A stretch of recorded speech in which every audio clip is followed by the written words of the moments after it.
Would you like to earn 6.7% guaranteed rate of return with no risk? I imagine you would. I'm going to share with you why it's just not that big of a deal here in just a second. So let's go into this. I forgot who sent this to me. My man, somebody sent this to me from the Humble Dollar website. Who's the Humble? I can't remember. And I can't remember what website this is. And this is my guy right here. John Lim is a physician and author. Wait a second. Is John Lim? Let's look up John Lim. Hold on a sec. I had a Dr. Lim at UVA who was the chief guy for my daughter Chloe with her ventricular tachycardia, and an Asian guy, and loved him to death. And then so I see John Lim, who's a physician as well. I wonder if he's related. And then my wife, I just said, was it John Lim with Dr. Lim? She goes, no, it's Scott. So I want to see what John's about here. Let's hold on a sec. Here's Dr. Scott Lim, and cardiovascular medicine, UVA Health, and there's John Lim. I don't know. What kind of is Lim a Korean name? What kind of? Oh, interesting. Cardiac cardiology. Yep. Pediatric cardiology. Yep. 100%. Interesting. All right. So let's go back to John. All right. So let's see this.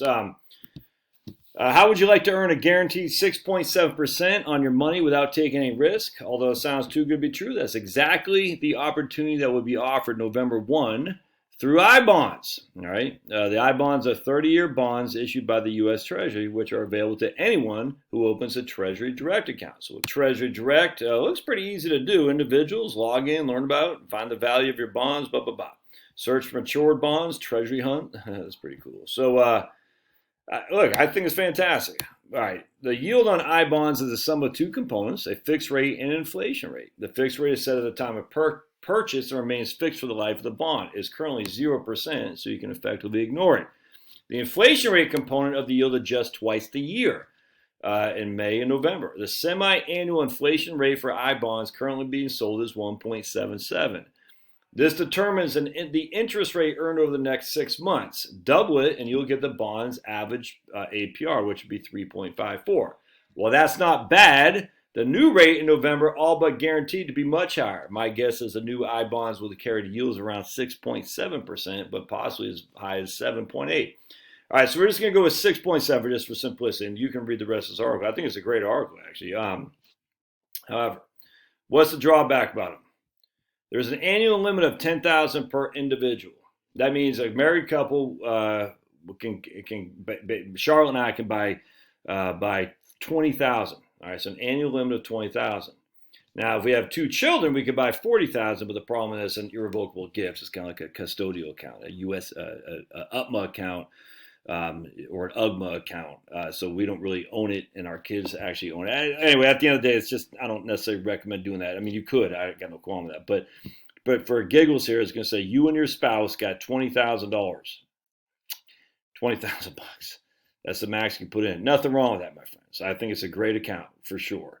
Now, if you're considering I-bonds, I would suggest wait until November when the interest rate will reset. All right, I get that. Now, the problem is I-bonds enjoy favorable tax treatment, is subject to federal income tax, but is free from state and local taxes. You can defer reporting interest on your tax return until you cash in your bonds. If you hold the bond to maturity, that's 30 years of tax-deferred growth, you can purchase an additional, okay, so I want to show you something right here. If you sell it within, right here, I-bonds must be held for a minimum of 1 year after purchase. If you redeem an I-bond before it's 5 years old, you'll lose the last 3 months of interest.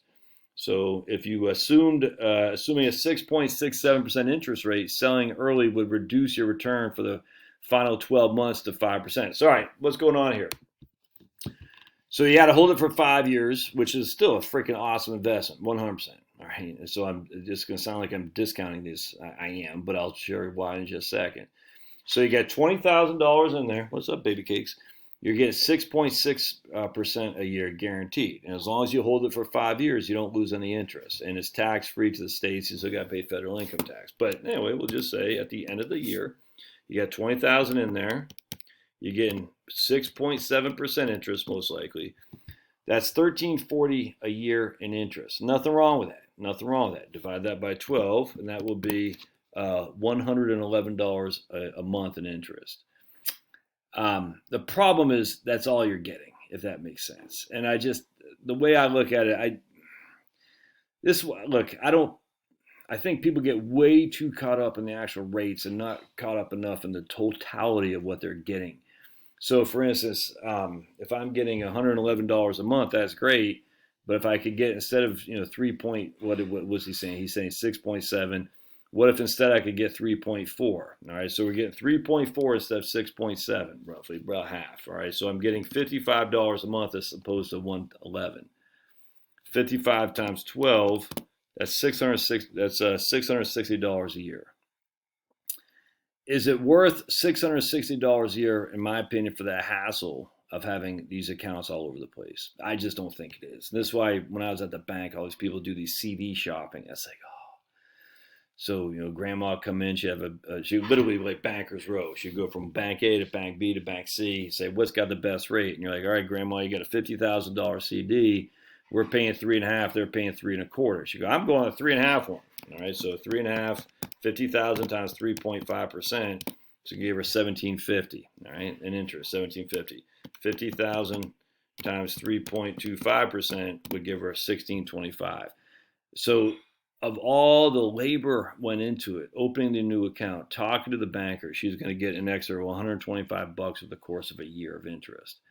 That's before taxes, by the way. It's just, look, man, I value my time more than I value money, if that makes sense. In this case, I mean, not everyone can, I grant you, but so the issue is that we have a limited amount you can put in these I bonds, and rightly so, because the government can't afford it. But part two is like you also have the ability to forget what you have in there. You have to forget how you're invested here. This is what I used to see too. You always have all these executors and executrixes and widows going to Banker's Row. They say, hey, my husband just died. He didn't leave me much notes. Did he have a CD here? And so the amount of time and energy went CD shopping. The amount of time and energy went to leave your spouse or your kids to look up the various accounts that are out there. It's a friggin' pain in the ass, man. Offer $660 extra an interest over the course of a year. It's just not worth it to me. It's just not. Now, I'm lazy, I grant you. You might not be. You might be one of these guys that I got to get every single dollar I can get. Man, I get it. I don't like that, and I would rather not do that. I'd just rather make it simple. Keep it simple, stupid. That's my motto, because I'm lazy. All right, love your thoughts. We'll see ya.